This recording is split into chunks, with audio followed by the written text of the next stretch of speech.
Pai, no nome de Jesus, nós te bendizemos, nós te agradecemos, nós te pedimos, Senhor, vem com a tua infinita sabedoria, com o teu grande poder, ministrar a nós mais uma vez. Nós estamos aqui, Senhor, reunidos unicamente debaixo do teu grande nome. Confiados, Senhor, que somente neste nome nós obteremos a porção daquilo que o Senhor tem para nós hoje. Baseado na glória deste nome que nós te pedimos, Senhor.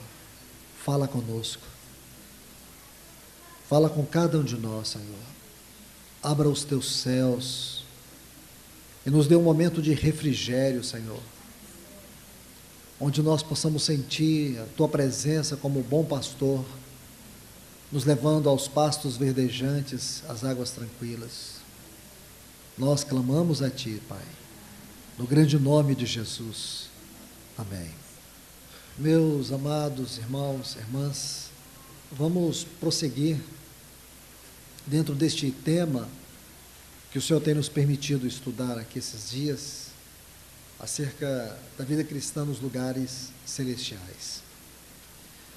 Nós temos iniciado esse assunto desde Hebreus capítulo 8 e os versículos 1 e 2, onde em primeiro lugar nós vimos a grandeza, a singularidade da posição que o nosso Senhor Jesus ocupa hoje como o nosso sumo sacerdote, segundo a ordem de Melquisedeque.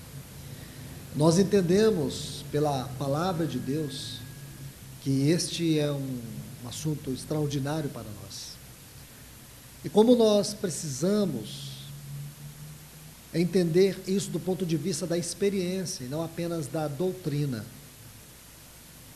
Sempre há o grande risco de nós estudarmos as verdades espirituais apenas de maneira doutrinária, conhecê-las de maneira doutrinária, e nunca pela experiência. A vida cristã é uma vida de experiência real. Nós não podemos ter nenhuma dificuldade em relação a isso, mesmo com toda a fragilidade humana, mesmo reconhecendo os limites da nossa vida humana. Nós temos que entender de uma vez por todas que a vida cristã é uma vida celestial. É uma vida celestial que nós podemos viver ainda neste mundo, ainda neste corpo, com todas as suas fragilidades. Este é um ponto muito importante que precisa ser examinado pela Igreja do Senhor nesse tempo, porque as pessoas que não conhecem o Senhor, elas perguntam para si mesmas: como nós podemos professar tantas verdades e essas verdades não ter realidade em nossa vida? Meus irmãos, se nós conseguimos viver a vida cristã de maneira integral, não terá outra mensagem mais poderosa do Evangelho do que esta. Esta é a mensagem que o mundo precisa escutar. Essa é a mensagem que o mundo precisa receber. Então nós falamos de perdão dos pecados. Nós falamos da habitação do Espírito Santo. Nós falamos que o nosso Senhor Jesus, Ele está entronizado nos céus de glória. E nós falamos com Ele, nós oramos a Ele, nós temos comunhão com Ele. Ora, o que isto tem de significado prático na nossa vida? Se nós não vivemos uma experiência real do ponto de vista celestial, então a nossa fé é teórica. E talvez o grande fato de nós termos uma vida teórica é porque a nossa fé também é teórica. Tudo se resume à nossa mente, a compreensões. Nós temos uma compreensão da verdade, nós pregamos a verdade, mas nós não temos experiência com a verdade. E é por conta disso que nós encontramos hoje muitos cristãos tão fracos, que não sabem lidar com as suas emoções, que não sabem lidar com as lutas, com as tribulações, que inevitavelmente temos que experimentar, situações que temos que passar, lutas. Existe sim uma terrível guerra em curso, que é uma guerra espiritual. A Bíblia trata disso com muita propriedade. Há espíritos malignos que estão posicionados numa cadeia hierárquica de principados, potestades, dominadores deste mundo tenebroso, hostes espirituais da maldade. E tudo isso, essas ordens de demônios batalham contra nós, lutam contra nós, guerreiam contra nós. E muitas vezes nós não temos como exercer o discernimento, não temos clareza, ficamos girando em círculo em torno dos nossos problemas. Uma das grandes questões desse tempo é como os cristãos estão emocionalmente fragilizados, como muitos cristãos estão tendo uma extrema dificuldade de lidar com as suas emoções, como os cristãos eles ficam perturbados com os acontecimentos, sem entender a mente e o propósito de Deus na sua palavra. Quantos cristãos já perderam a esperança, perderam o vigor espiritual? Nós vivemos, neste exato momento da nossa história, talvez uma das piores apostasias que o povo de Deus tem enfrentado. Este foi o assunto do último encontro que tivemos aqui. Apostasia. Então, irmãos e irmãs, o meu encargo da parte do Senhor é encorajá-los a viver a vida cristã, a entrar na vida cristã, a vivê-la de maneira integral, a sair da sombra. A esposa tem que sair da sombra do esposo, e assim vice-versa. Vivemos nós a vida cristã. O que essa palavra tem como objetivo é arrancar de nós as máscaras da falsa piedade, da falsa devoção, da falsa fé, do falso cristianismo, para que nós possamos viver algo que talvez muitos de nós ainda não vivemos. Não há outra maneira de fazer isso, a não ser buscando uma vida piedosa junto do Senhor, aos pés do Senhor. Porque se temos colhido tantos fracassos em nossa vida, nós precisamos ir aos pés do Senhor, porque o cristão ele não sofre aleatoriamente. O cristão sofre apenas por 3 motivos. Ou ele sofre por causa dos seus pecados, e quando Deus permite o sofrimento na sua vida por causa dos seus pecados, Deus quer levá-lo ao arrependimento. Ele pode sofrer também por causa do seu ego. Quando o cristão sofre por causa do seu ego, Deus quer levá-lo ao quebrantamento. Ele também sofre por causa de Cristo. E quando sofremos por causa de Cristo, Deus quer nos levar ao crescimento, à maturidade, ao amadurecimento. Então, não sofremos sem causa.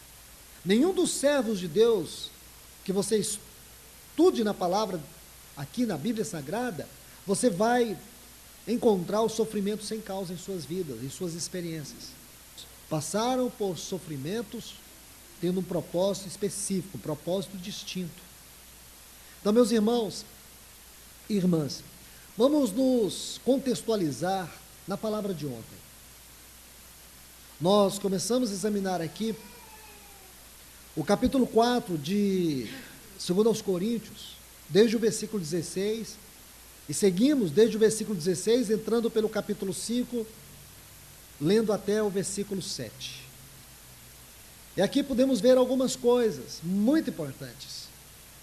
Eu gostaria de mencionar rapidamente alguns pontos para que tenhamos tranquilidade, segurança de avançar neste glorioso assunto. No versículo 18 do capítulo 4, vamos a partir deste ponto, Paulo diz, 2 Coríntios 4,16: não atentando nós nas coisas que se veem, mas nas que se não veem, porque as que se veem são temporais, e as que não se veem são eternas. E aqui no versículo 7 do capítulo 5, ele diz: visto que não andamos pelo que vemos, isto é, nós não andamos segundo o mundo natural, segundo o curso natural, nós andamos por fé.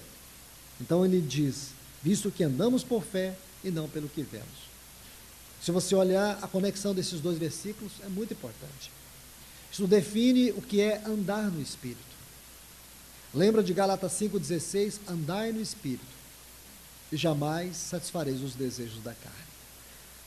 Aqui, neste versículo 18, nós percebemos algo tão glorioso, porque as coisas que se veem são temporais, e as que não se veem são eternas.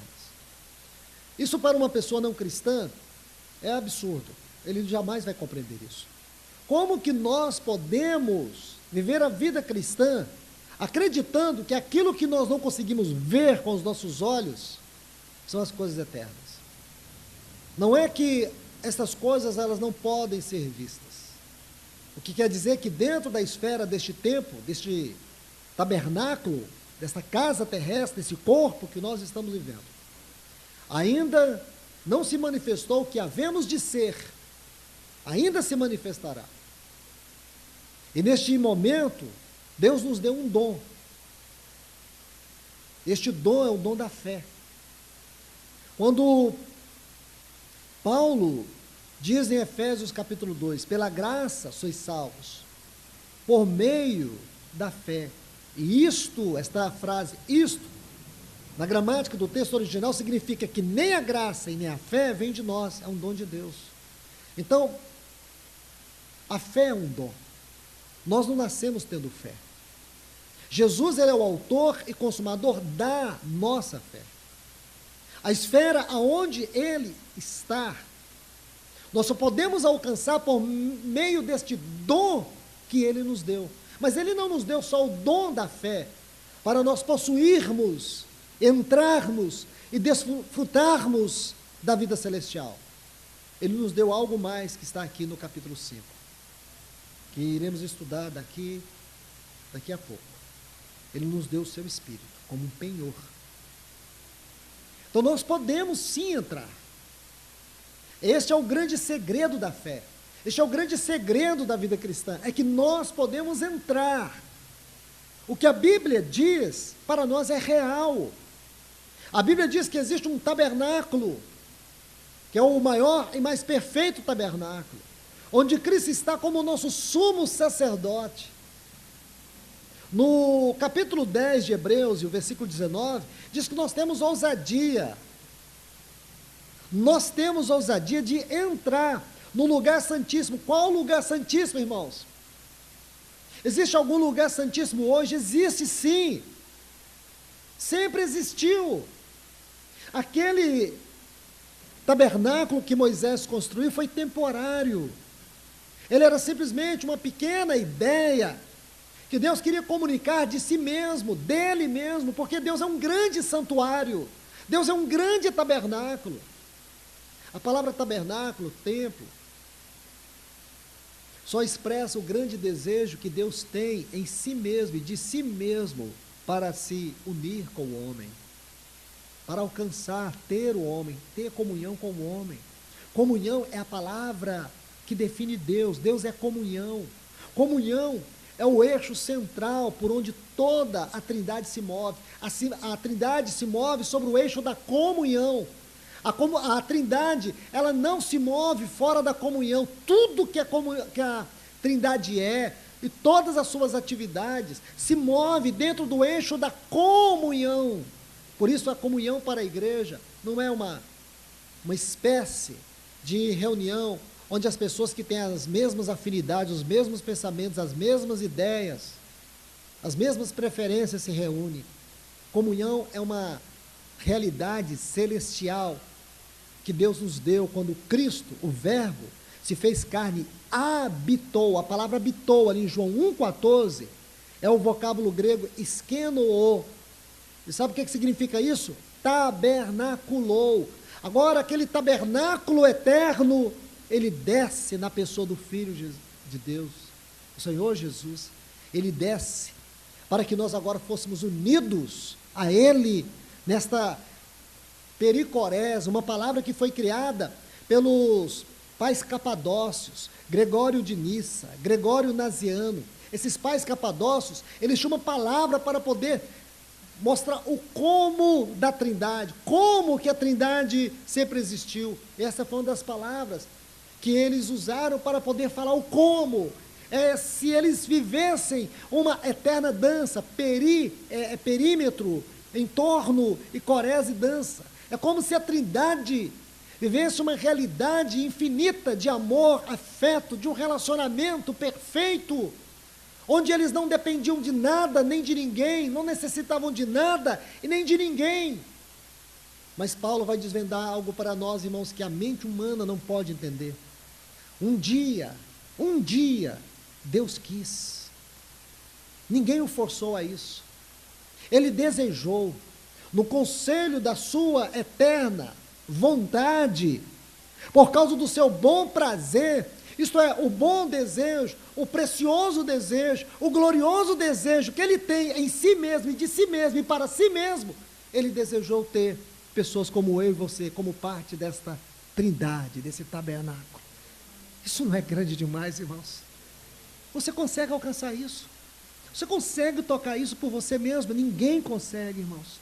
Se o Espírito Santo não capturar nossa mente, nossos afetos, e mostrar o que é isso, o que é esse tabernáculo de glória, como nós podemos viver essa vida periférica, superficial, fria, vazia, e dizemos ainda que somos cheios do Espírito. Será que a gente sabe o que é ser cheio do Espírito? Será, irmãos? Você sabe que o nosso Senhor Jesus, o ministério dele constitui de 4 partes. O ministério dele não foi apenas um ministério de 3 anos e 6 meses. Podemos dizer assim, um ministério de 3 anos, 6 meses e 40 dias. Talvez seja a maneira mais completa de você definir todo o ministério de Cristo. Então você pode dizer assim que o livro de Lucas, ele pode de maneira didática retratar isso para nós. Então você vai pegar o Evangelho de Lucas, até o capítulo 4 do nosso Senhor, da história do nosso Senhor nesse Evangelho. O que você vai ver ali? Toda a vida dele, constituindo a infância dele. Então você vai ver os 30 anos em 4 capítulos. Depois do capítulo 4 até o capítulo 9 de Lucas, você vai ver os 3 anos do ministério de Cristo. Aí depois, você vai pegar desde o capítulo 9 até o capítulo 24. E se você olhar ali, desde o capítulo 9 até o capítulo 24, você vai pegar esses 3 anos, esses 6 meses e 40 dias. O livro de Atos vai ampliar isso. No capítulo 1 do livro de Atos, nós vamos poder ver isso de maneira mais singular. Porque Lucas é como se ele desse um complemento a essa parte final do ministério de Cristo, ali no capítulo 24. E ele vai dizer assim, que o nosso Senhor, ele estava reunido com os discípulos. Se nós observarmos aqui, por favor, quero te mostrar uma palavra extremamente significativa aqui no capítulo 1. Está assim, é no versículo 4, comendo com eles. Essa palavra comendo, ela é um vocábulo grego, é sunalizo. É um vocábulo distinto em todo o Novo Testamento. Mas a ideia aqui não é simplesmente reunir para comer. A ideia aqui é de uma reunião extremamente íntima.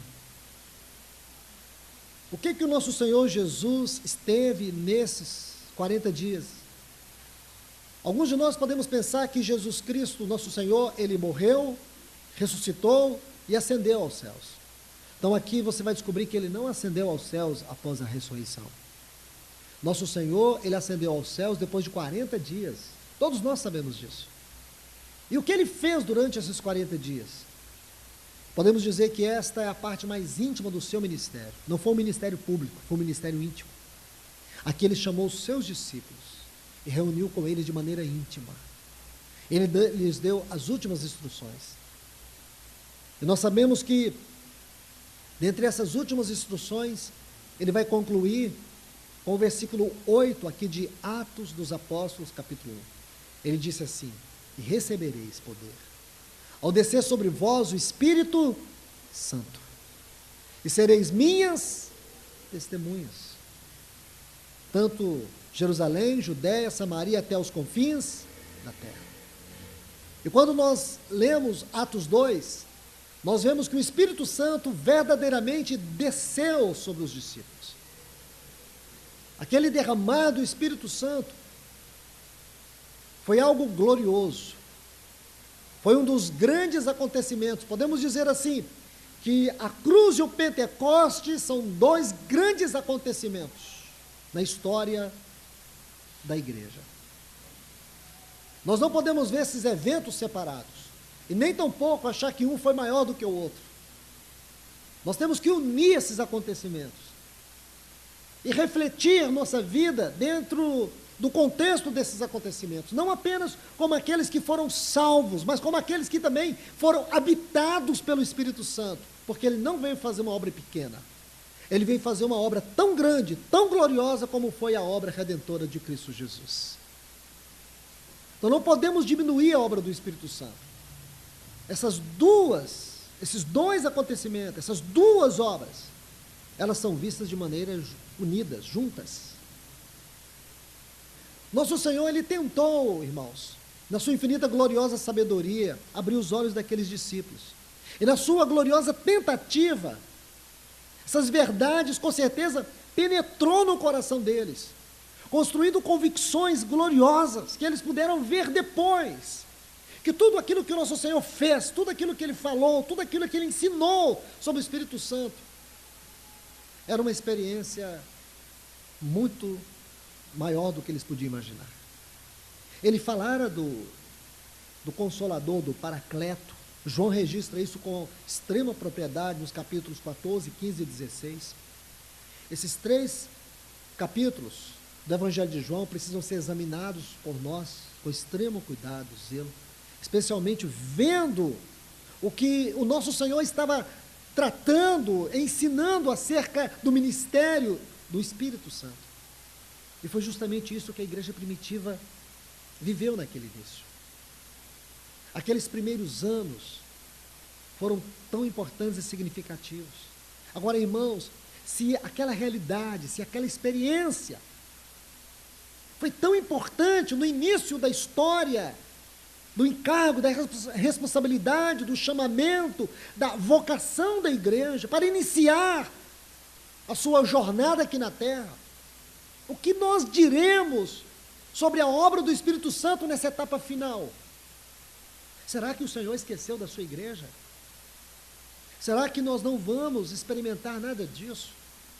Vamos ficar na teoria, esperando que Jesus nos socorra, que o arrebatamento seja um socorro do Senhor para nós? Nós não podemos pensar que o arrebatamento, a vinda do Senhor será apenas um socorro para uma igreja que está sendo destruída, perseguida pelo anticristo, pelo mundo. Não, irmãos, eu não consigo ver a igreja assim na Bíblia, muito menos no livro de Apocalipse. O que nós vemos são verdades impressionantes. E se você conhece o caráter de Deus, você não consegue imaginar que Deus vai abandonar a sua igreja. O Senhor está fazendo um chamamento para nós nesse tempo, irmãos, nos tirando da periferia, nos tirando dessas quinquilharias que nos aprisionam emocionalmente, nos livrando dos pântanos que são construídos por nós mesmos, por nós não entendermos o tempo de Deus, a vontade de Deus, o modo de Deus, porque nos perdemos na nossa comunhão com o Senhor, reduzimos isto a algumas particularidades que nós não incluímos os irmãos, não incluímos a igreja, não incluímos a vocação da igreja. E assim nós nos perdemos, nos isolamos. Que tristeza, irmãos. Então nós temos que observar, o Senhor está chamando a sua igreja. O Senhor está nos chamando nessa hora. O Senhor está nos chamando nesse tempo. Porque Ele fará grande obra na igreja e por meio dela. Então, meus irmãos e irmãs, deixe-me mostrar algo aqui para vocês. Veja, por favor, no Evangelho de João, no capítulo 4, o versículo 14. Nosso Senhor, ele vai falar sobre o Espírito Santo.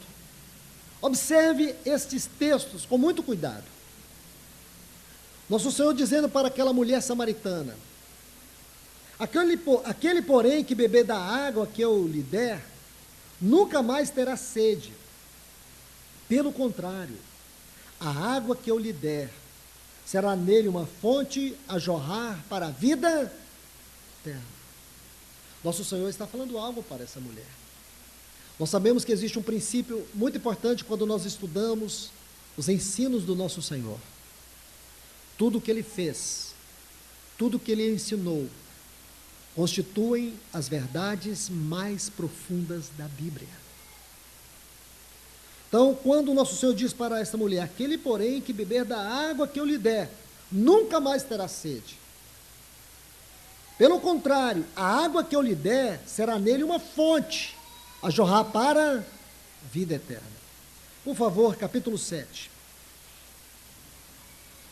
No versículo 37 diz: no último dia, o grande dia da festa, levantou-se Jesus e exclamou: se alguém tem sede, venha a mim e beba. Ele agora vai acrescentar aquilo que ele dissera para aquela mulher. Então ele diz: se alguém tem sede, venha a mim e beba. Quem crê em mim, como diz as Escrituras, do seu interior fluirão rios de águas vivas. Irmãos, se você configurar essas passagens, é a mesma coisa. Aqui o nosso Senhor está ampliando o que ele dissera para a mulher. Ele disse para aquela mulher: aquele que beber desta água, aqui diz: aquele que crê em mim. Está vendo aqui? Como diz as Escrituras, do seu interior fluirão rios de águas vivas. Aí ele diz aqui: pelo contrário, a água que eu lhe der, não é o mesmo assunto, irmãos? O rio, a água que eu lhe der. A água que eu lhe der, se você juntar, você vai ver a mesma coisa. Ele diz assim: quem crê em mim, como diz as Escrituras, do seu interior fluirão rios de águas vivas. Isso ele disse com respeito ao Espírito Santo, que havia de receber os que nele crescem. Nós não podemos afastar essas duas passagens. Nós precisamos juntá-las para entender o que significa o cristão ter dentro de si um rio de águas vivas. O que significa isso? O que significa um rio que salta para a eternidade? O que significa você ter uma fonte que ela salta para dentro da eternidade? Nós poderíamos parar no capítulo 4, examinar, irmãos, à luz de tudo que temos visto aqui, a conexão da nossa vida interior com o trono de Deus, a conexão da nossa vida, do nosso espírito, uma faculdade mais elevada do nosso ser, com o santíssimo lugar da presença de Deus, onde nós somos convidados a entrar. E por que nós também somos uma tricotomia? Deus é uma trindade, nós somos uma tricotomia. Consegue entender? Deus é uma trindade, nós somos uma tricotomia. Você consegue entender isso? Que todas essas dimensões, elas existem baseada nessa realidade eterna que é a trindade. Quando você vai observando isso, é glorioso demais. Meus irmãos, aí o nosso Senhor, Ele diz que aqueles que creem nele, como diz as Escrituras, no seu interior fluir rios de águas vivas. Agora, por favor, Apocalipse capítulo 22. Versículo 1 diz: então me mostrou um rio da água da vida, brilhante como cristal, que saía do trono de Deus e do Cordeiro. Está vendo aqui? A visão que João tem, na abertura do capítulo 22 aqui, a visão que ele tem, é que do trono de Deus fluía um rio cristalino. Quando você toma essas 3 passagens, você coloca elas num quadro, você vai ter uma grande revelação, você vai ter uma interpretação contemplativa. Porque a Bíblia, irmãos, ela não é um amontoado de acontecimentos desconexos. A Bíblia, ela não é um livro que seus acontecimentos, suas passagens, suas citações não se configuram. Pelo contrário, a Bíblia interpreta a própria Bíblia. Então, quando você junta isso, você não tem nenhuma forçação de texto, você tem clareza. Você vai ver que este rio aqui tem a ver com o que o nosso Senhor falou. E quando você vai para Atos, então você vai entender, irmãos, que esta habitação do Espírito dentro de nós é como um rio que salta para dentro da eternidade. Então voltemos aqui para 2 Coríntios, e vamos entender como Paulo vai tratar isso, irmãos. Observe bem, vamos colocar pontos para que nós cheguemos lá com muita segurança. Então veja bem, as coisas eternas, as coisas que não se veem, são as coisas que nós alcançamos pela fé. Isso está no versículo 16 do capítulo 4 de 2 Coríntios, e o capítulo 7 aqui, o versículo 7 do capítulo 5 de 2 Coríntios. Essas coisas eternas são as coisas que nossos olhos não alcançam, mas Deus nos deu a fé como um dom, e ela vem pelo ouvir e ouvir a palavra, e esta fé nos habilita a entrar, esta fé nos habilita a experimentar. Um cristão que não consegue tocar as esferas mais elevadas da sua posição espiritual é incrédulo. Não importa o que ele já leu, não importa o que ele ouve, quantos pregadores ele consegue ouvir por semana, quantas mensagens ele escuta por semana. A questão é, você toca, você experimenta, você desfruta. Porque nós podemos ter uma cabeça inchada de conhecimento e ter um coração vazio de experiência. Então a questão é, você toca, você caminha pela fé, você desfruta disso. Então vamos seguir aqui. Algumas partes do capítulo 5 já vimos. Aí no versículo 4 e 5 ele diz assim, 2 Coríntios capítulo 5, versículos 4 e 5. Pois na verdade, os que estamos neste tabernáculo, isto é, nesse corpo, gememos angustiados. Esse gemido aqui tem a ver com Romanos 8, 23. Se você quiser anotar aí para ler depois. Não porque queremos ser despidos, mas revestidos, para que o mortal se absorva da vida. Ele está falando aqui daquele glorioso acontecimento que se dará na vida do Senhor, que está registrado em 1 Coríntios capítulo 15, a partir do versículo 50, quando o nosso corpo corruptível for revestido da incorruptibilidade. Agora, ele volta ao assunto no versículo 5. Ora, foi o próprio Deus quem nos preparou para isso, outorgando-nos o penhor do Espírito. Meus irmãos, vamos ser cuidadosos com o exame destes textos. Vocês se lembram muito bem que nós começamos desde ontem, a partir do versículo 8, aqui do capítulo 4 de 2 Coríntios, onde Paulo vai mostrar os paradoxos da vida cristã. Ele diz assim: em tudo somos angustiados, porém atribulados, porém não angustiados, perplexos, porém não desanimados, perseguidos, porém não desamparados, abatidos, porém não destruídos. Como que é possível isso? Qualquer pessoa que for abatida neste mundo vai ser destruída, mas o cristão não. Se você observar, olha o que ele diz: qualquer pessoa que for atribulada neste mundo, ela vai ser vencida pela angústia, ela vai procurar um psicólogo, ela vai tentar qualquer ajuda, ou então ela vai se matar, porque as pessoas não suportam viver angústia. Mas como nós aqui, irmãos, o povo de Deus, temos experimentado tantas angústias, e Satanás não consegue nos destruir. As perseguições não nos destroem. Por quê?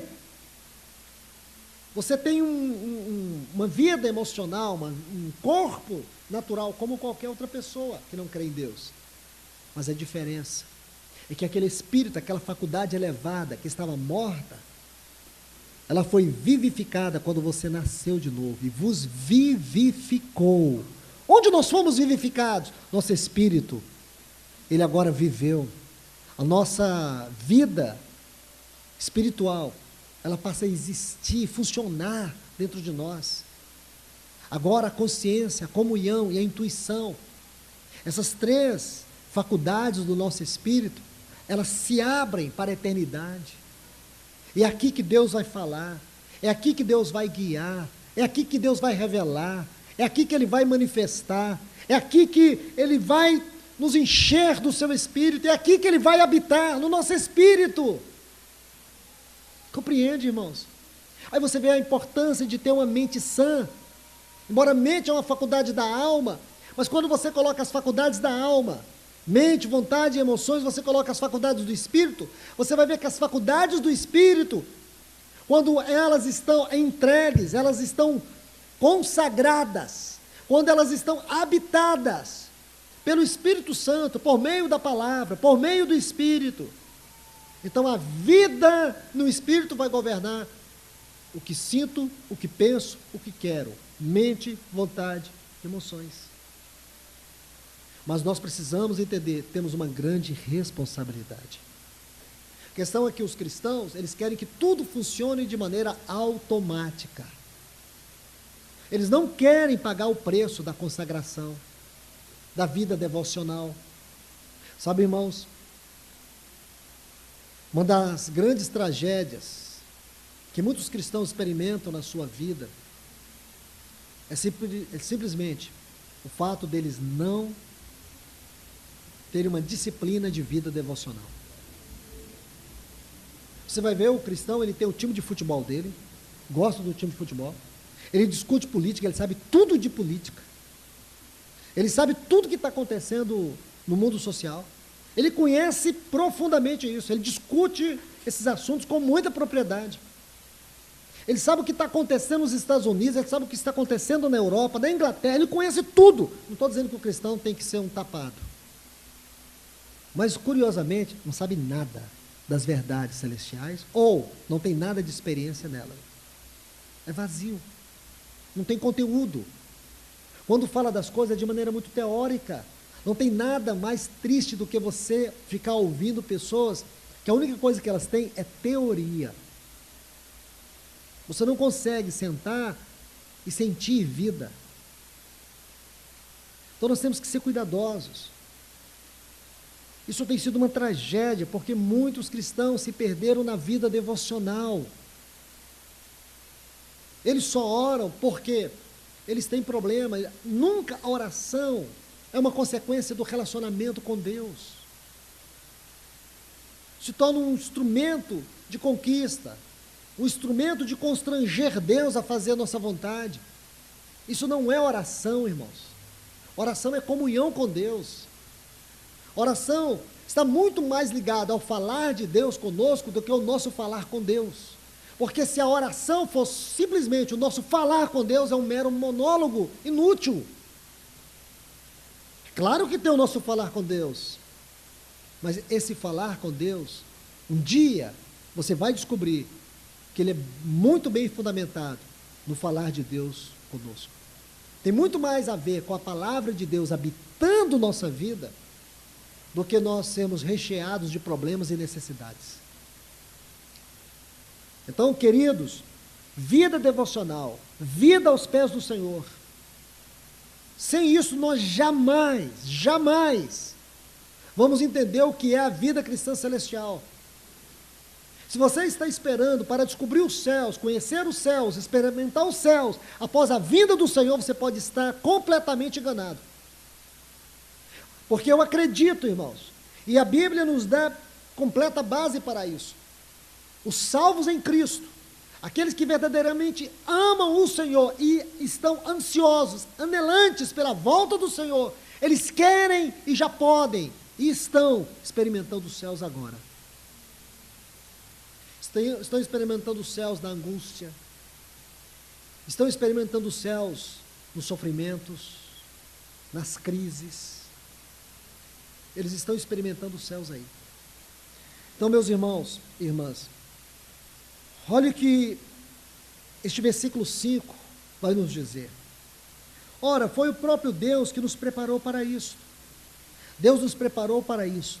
Se você tomar desde o versículo 8 do capítulo 4 aqui, você vai perceber que Paulo, ele está falando de um assunto muito glorioso. Como eu disse, ele coloca esses pontos paradoxais, depois ele vai dizer, ele vai nos mostrar por que nós não somos completamente destruídos diante de tantas adversidades que nós enfrentamos.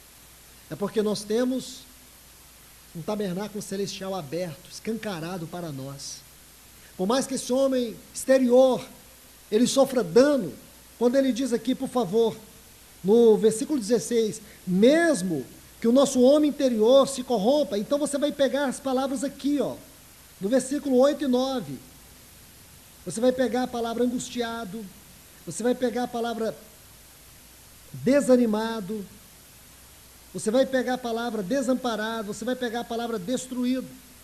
Essas palavras você nunca, essas palavras aqui significam para nós que elas são experiências pelas quais nós nunca iremos passar. Porém, nós podemos passar, olha o versículo 8, por tribulações. Nós podemos passar por perplexidades, por perseguições. Nós podemos até ser abatidos. Então ele diz assim, se o nosso homem exterior se corrompe, o sentido de corromper aqui não é pecado. Essas palavras aqui, essas 4 palavras aqui dos versículos 8 e 9, dão para nós o sentido aqui. E no versículo 1 do capítulo 5, ele diz assim, sabemos, pois, que se a nossa casa terrestre desse tabernáculo se desfizer também, essa palavra desfizer, você encontra luz dessas 4 palavras do capítulo 4, versículos 8 e 9. É isso que ele está falando. Então, irmãos e irmãs, preste bastante atenção. Aí ele vai dizer assim, ora, foi o próprio Deus que nos preparou para isso, outorgando-nos o penhor do Espírito. Ele poderia dizer assim, outorgando-nos o Espírito, mas ele coloca uma palavra extremamente importante. Essa palavra aqui, penhor, vem de um vocábulo grego que traduz para nós aquilo que conhecemos em português como cheque calção, ou a primeira parcela, ou a primeira prestação, ou a entrada. Seria a maneira mais simples de traduzir esta palavra. Entrada, primeira parcela. Quando alguém comprava uma propriedade, então ela dava um cheque calção para assegurar aquela compra, para garantir aquela compra. Ou então, era a primeira parcela. É o mesmo termo que ele usa aqui para penhor. No texto original é arrabon. Se você ler Efésios capítulo 1, versículo 14, você vai encontrar essa palavra lá. Efésios, o capítulo 1 e o versículo 14. Ele diz do Espírito Santo assim, o qual é o penhor da nossa herança, até, olhe bem o que está em Efésios 1,14, até o resgate da sua propriedade. Vamos ler devagar Efésios 1,14. Ele coloca assim, o qual, versículo 13, ele está falando do Espírito Santo. Versículo 14, o qual é o penhor da nossa herança. O Espírito Santo é o penhor da nossa herança. Irmãos, quando você lê a palavra herança na Epístola aos Romanos, na Epístola aos Efésios, o que é que te vem à mente? Quando você lê a palavra herdeiro, ou herdeiros, em Romanos 8, em Efésios 1, o que é que isso vem à sua mente? Irmãos, eu acho que não vem nada. Sinceramente, sabe o que vem à nossa mente? Nada. Sabe por que eu creio que não vem nada? Porque nós não conseguimos dimensionar o que é que nós temos em Cristo Jesus. Quando a Bíblia diz que nós somos herdeiros de Deus e co-herdeiros com Cristo, quando você lê isso, o que vem à sua mente?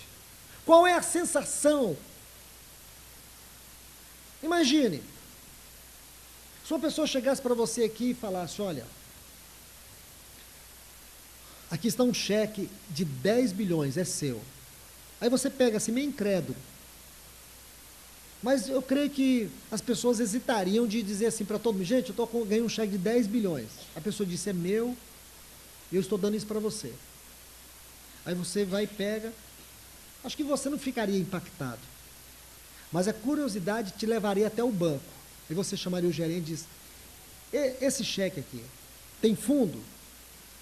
Aí o gerente olha e diz, tem. A assinatura é válida? Aí ele olharia, viria com mais umas 5 pessoas e diria para você, e aí? E o que você faria? Eu acho que imediatamente você diria para ele, me esconde lá no banheiro, eu vou precisar ligar para minha esposa, vou precisar ligar para alguém, vai ter que vir aqui me buscar, porque eu não tenho condições de sair desse lugar. Eu acho que se você seria tomado de alegria e de pânico ao mesmo tempo. E nós estamos falando de um ouro perecível. Agora imagine que tudo isto que nós temos ouvido falar é o que Deus tem preparado para nós. Já é nosso direito. E nós podemos desfrutar agora, nós temos um antigozo para poder desfrutar. Nós temos uma parcela que nós podemos desfrutar, e o Espírito Santo foi dado para nos levar a esse desfrute. Consegue entender, irmãos? Este rio de água viva está aqui dentro de nós. E pode ser que ele esteja represado, contido. Pode ser que ele até já tenha secado. Pode ser que essa fonte já secou. Esse rio secou. Porque ele só tem uma finalidade em nós, esse rio. Segundo João 4 e João 7. É saltar para dentro da eternidade. É nos levar, nos conectar com aquele trono da onde ele flui. Ele flui daquele trono e vem para o nosso interior. Consegue ver isso, irmãos? Consegue ver isso? Essa é a vida cristã que nós temos. É isso que significa ser cheio do Espírito. Olhe para a igreja primitiva, irmãos. Eles passaram lutas, dificuldades, perseguições. Mas o que manteve aquela igreja acesa na sua vocação, no seu chamamento, era isso. A habitação do Espírito Santo dentro deles. Nós temos perdido isso, irmãos.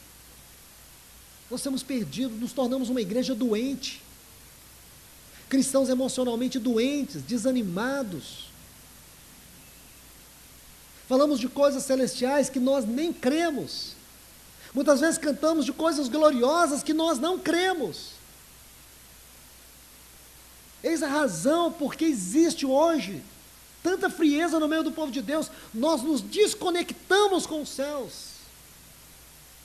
A igreja foi chamada para ser a casa de Deus. Casa de Deus.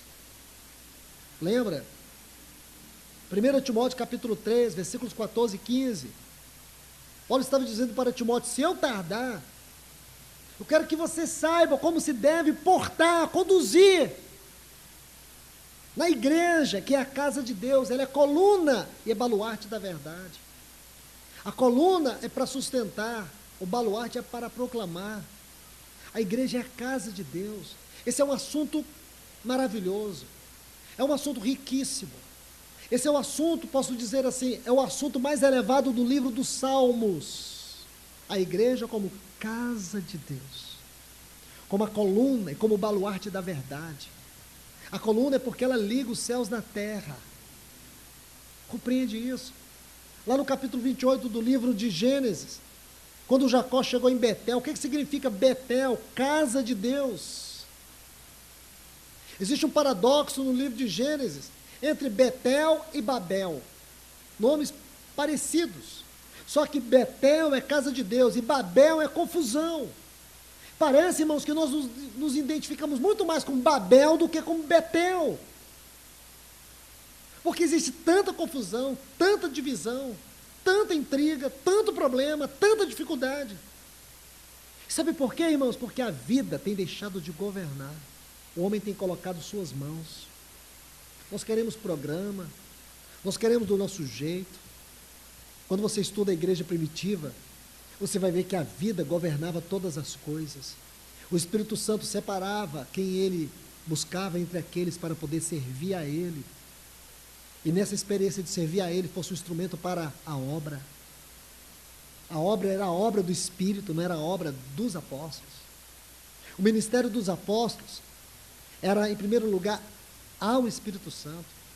Os anciãos eram como aqueles dois trombeteiros lá de Números capítulo 9, aqueles que ficavam olhando para a nuvem, para ver quando a nuvem ia se mover, e assim eles tocavam a trombeta, para que o povo não fosse pegos de surpresa. Como está lá em 1 Coríntios capítulo 14, versículo 8, se a trombeta der um som incerto, quem se preparará?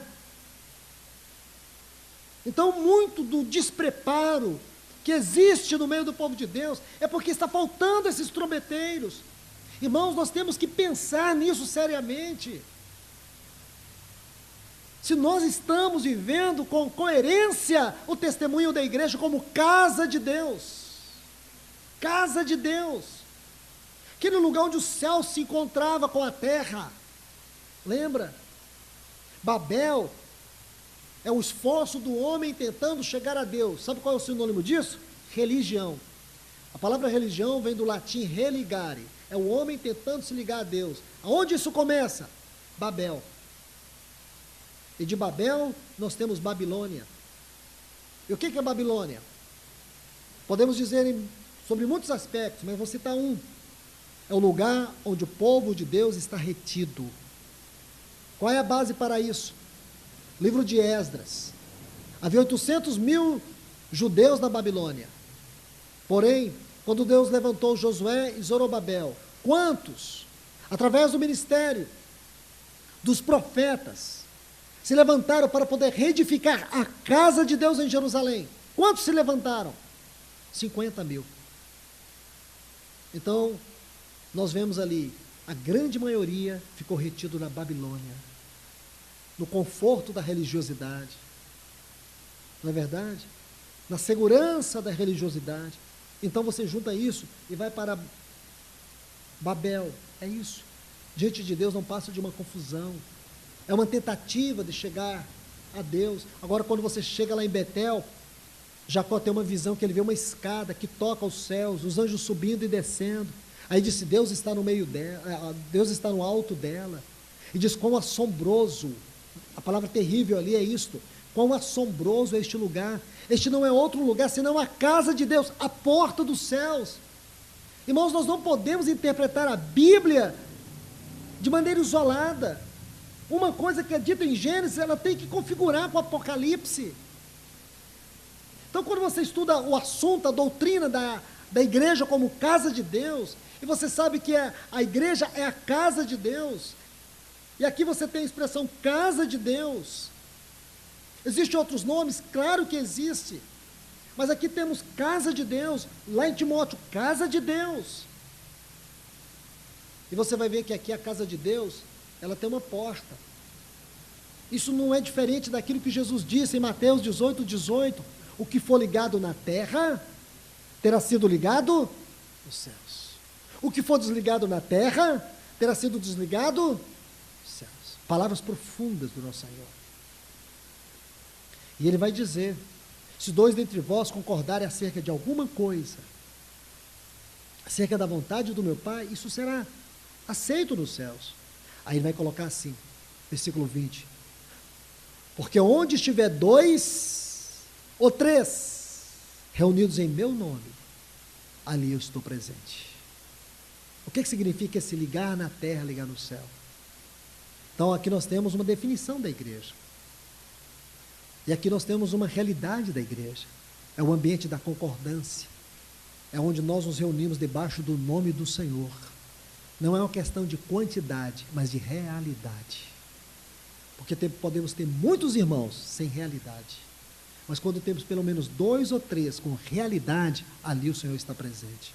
A casa de Deus é o lugar da sua presença. Ele disse, a minha casa será chamada casa de oração. E o que é isso, irmãos? A igreja tem que ser chamada como uma casa de oração.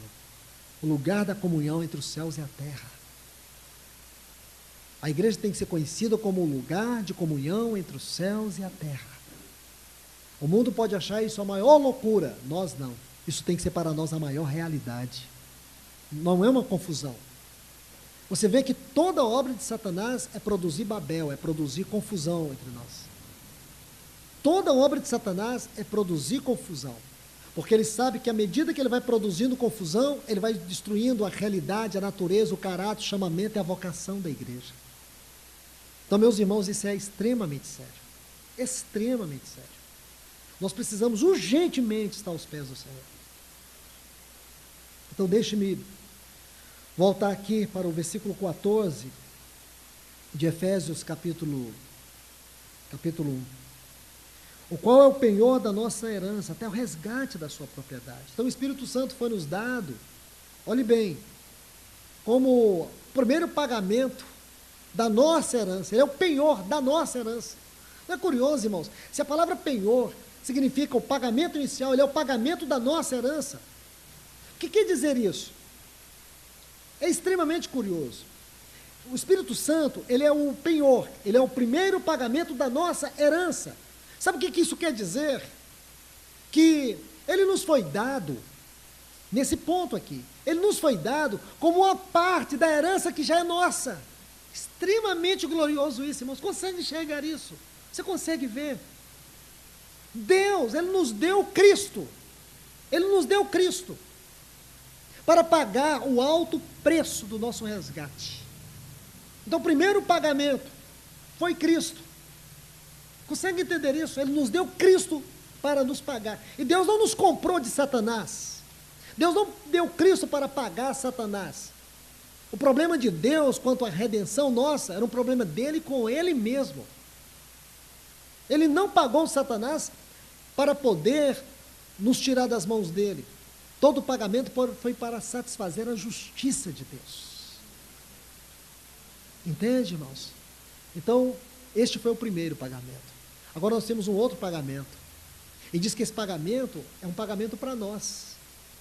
É o nosso pagamento. Ele deu o Espírito Santo para nós como um penhor, como um pagamento. Se no primeiro nós fomos infinitamente, eternamente abençoados, o outro não pode ser nem um pouco menor, irmãos. Porque é o Espírito de Deus, o Espírito da comunhão da Trindade. Agora ele veio nos habitar e para nos guiar em toda a verdade, como paracleto. Essa palavra paracleto tem um sentido certo, como um advogado, como um sustentador, como um fortalecedor, como um consolador, como um ajudador. É tudo isso que ele é para nós. Tudo isso. Quando Jesus diz assim, lá em João 14, versículo 16, eu rogarei ao Pai, e ele vos dará outro consolador. A palavra outro ali é da mesma natureza. Poderíamos até materializar a interpretação dessa palavra, secularizar, mas faço isso com muito temor e reverência. Outro da mesma substância. Entende? Com a mesma substância, do mesmo jeito, em nada inferior, em nada menor. Outro. A palavra ali é allos, outro. O primeiro, Deus entregou por nós. O segundo, Deus entregou para dentro de nós. É pouco isso, irmãos. Seja honesto com você mesmo. Você tem é pouca essa salvação. O escritor aos Hebreus chama de uma tão grande salvação. Como pode, irmãos? E aí nós vivemos uma frieza espiritual. Qual a vantagem de você ser frio, indiferente, vazio, medíocre? Nenhuma. É uma vergonha. É a maior contradição a obra redentora e o derramar do Espírito Santo. Se essas são as duas mais proeminentes obras realizadas por Deus, não é a criação, é a nova criação. Essa nova criação, a constituição deste novo homem, da nova criação, que Deus realizou mediante a crucificação e o Pentecostes. Se esses dois acontecimentos constituem a maior obra de Deus, nós não temos uma pequena salvação, nós temos uma tão grande salvação. Estes são os dois maiores acontecimentos de Deus, porque Deus nos criou à sua imagem, Deus nos criou dentro de uma tricotomia. Deus, as três benditas pessoas do santuário eterno, E Ele também nos criou numa tricotomia para que nós fôssemos o seu santuário. Porque na medida que nós o habitamos, Ele também nos habita. Isso é tão glorioso, irmãos.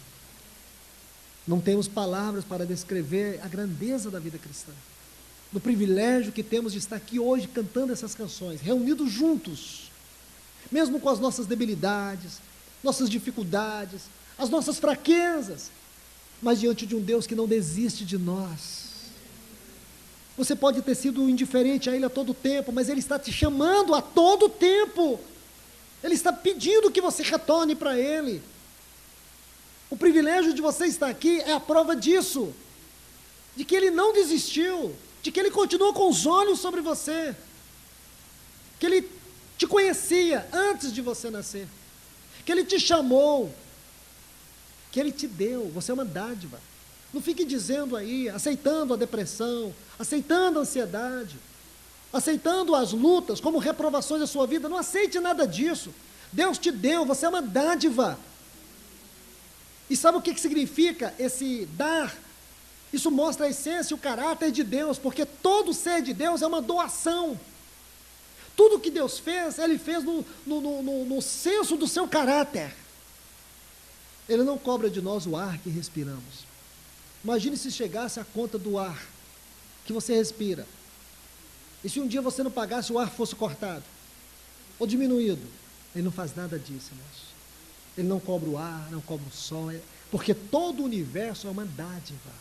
Todo o universo revela o caráter de Deus. Deus é uma dádiva.